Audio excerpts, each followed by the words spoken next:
President Trump outlining an ambitious economic agenda in his first address to Congress. I will be asking Congress to approve legislation that produces a $1 trillion investment in infrastructure of the United States, financed through both public and private capital, creating millions of new jobs. My economic team is developing historic tax reform that will reduce the tax rate on our companies so they can compete and thrive anywhere and with anyone. It will be a big, big cut. At the same time, we will provide massive tax relief for the middle class.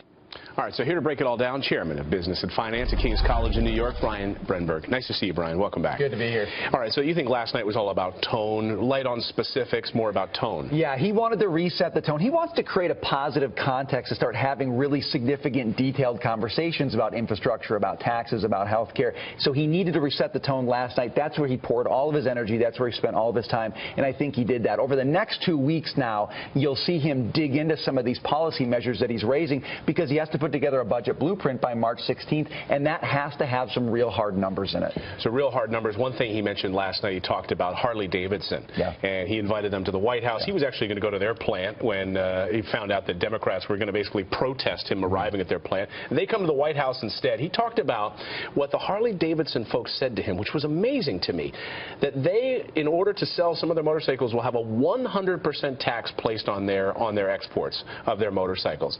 I didn't see Democrats stand up and applaud trying to remove that. It sounded like they sat down and who would support that 100% tax? Well, it is kind of funny. You saw Democrats throughout the speech in moments where he was talking about themes that should unify everybody. We want to put people back to work. We want to rebuild our economy. We want to get this thing growing. Time and again, you saw them sitting down, not standing up, not supporting policies that are good for all workers. There's a lot that he can do on trade in terms of making sure that other countries are playing by fair rules. We've got rules out there to play by. But again, his focus there, I think, was actually on taxes and talking about how we need to bring down the corporate tax rate because that is killing U.S. businesses who are paying among the highest rates in the world. Right. It's hard for them to do business internationally. We're not protecting these workers.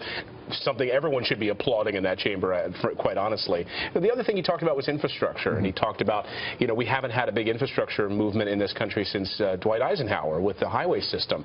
How much will that impact the economy? It's an important long-term move. Infrastructure is very important for helping companies over the long term create new jobs, create businesses, make investments. It's not really an effective short-term stimulus. We saw this with Obama 8 years ago with his stimulus. Shovel-ready jobs, they're just not as shovel-ready as you think. So it's a good long-term play if you do it right, if you make the right investments, not just the big-ticket investments, but the fixing pothole investments and fixing the bridges investments. That's what he has to do, but we should look at it as a longer-term play, not a short-term play. Taxes and regulatory reform are going to be the shorter-term play. All right, Brian Brenberg, nice to see you this morning. Good to be here. Thanks so much. All right.